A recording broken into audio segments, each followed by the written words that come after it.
বাবা সব সময় পিছিয়ে থাকে, জানি না কেন। মা 9 মাস বহন করেন, বাবা 25 বছর ধরে বহন করেন। উভয়ই সমান, তবুও কেন বাবা পিছিয়ে আছেন তা জানি না।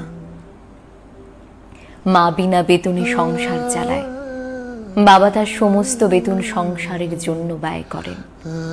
উভয়ের প্রচেষ্টাই সমান, তবুও কেন বাবা পিছিয়ে আছেন তা জানি না। মা আপনার যা ইচ্ছা তাই রান্না করেন, বাবা আপনি যা চান তাই কিনে দেন। তাদের উভয়ের ভালোবাসাই সমান, তবু মায়ের প্রতি ভালোবাসা বেশি।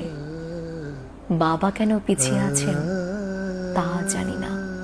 ফোনে কথা বললে প্রথমে মায়ের সাথে কথা বলতে চান, কষ্ট পেলে মা বলে কাঁদেন, কিন্তু আপনার প্রয়োজন হলেই আপনি বাবাকে মনে করেন।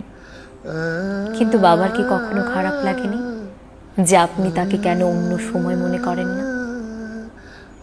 ছেলে মেয়েদের কাছ থেকে ভালোবাসা পাওয়ার ক্ষেত্রে প্রজন্মের জন্য বাবা কেন পিছিয়ে আছেন তা জানি না।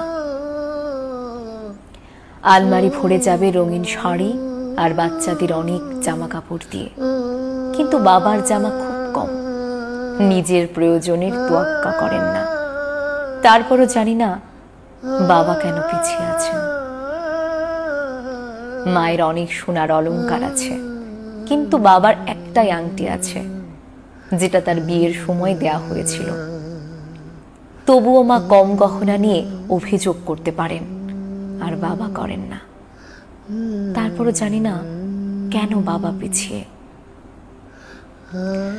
বাবা সারা জীবন কঠোর পরিশ্রম করেন পরিবারের যত্ন নেওয়ার জন্য, কিন্তু যখন স্বীকৃতি পাওয়ার কথা আসে কেন জানি না তিনি সব সময় পিছিয়ে থাকেন।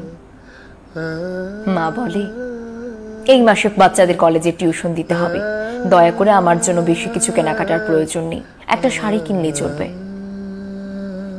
কিন্তু বাবা জামা কাপড়ের কথাও ভাবেননি।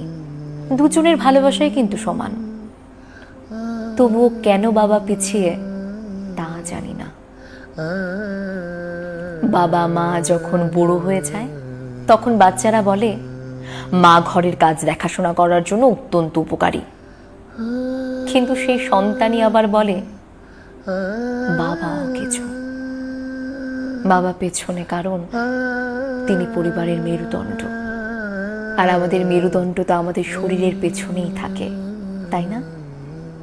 অথচ তার কারণেই আমরা নিজেদের মতো করে দাঁড়াতে পারছি। সম্ভবত এই কারণেই তিনি পিছিয়ে আছেন। সালাম জানায় পৃথিবীর সকল বাবাকে। ভালো থাকুক তারা, অনেক অনেক ভালো থাকুক।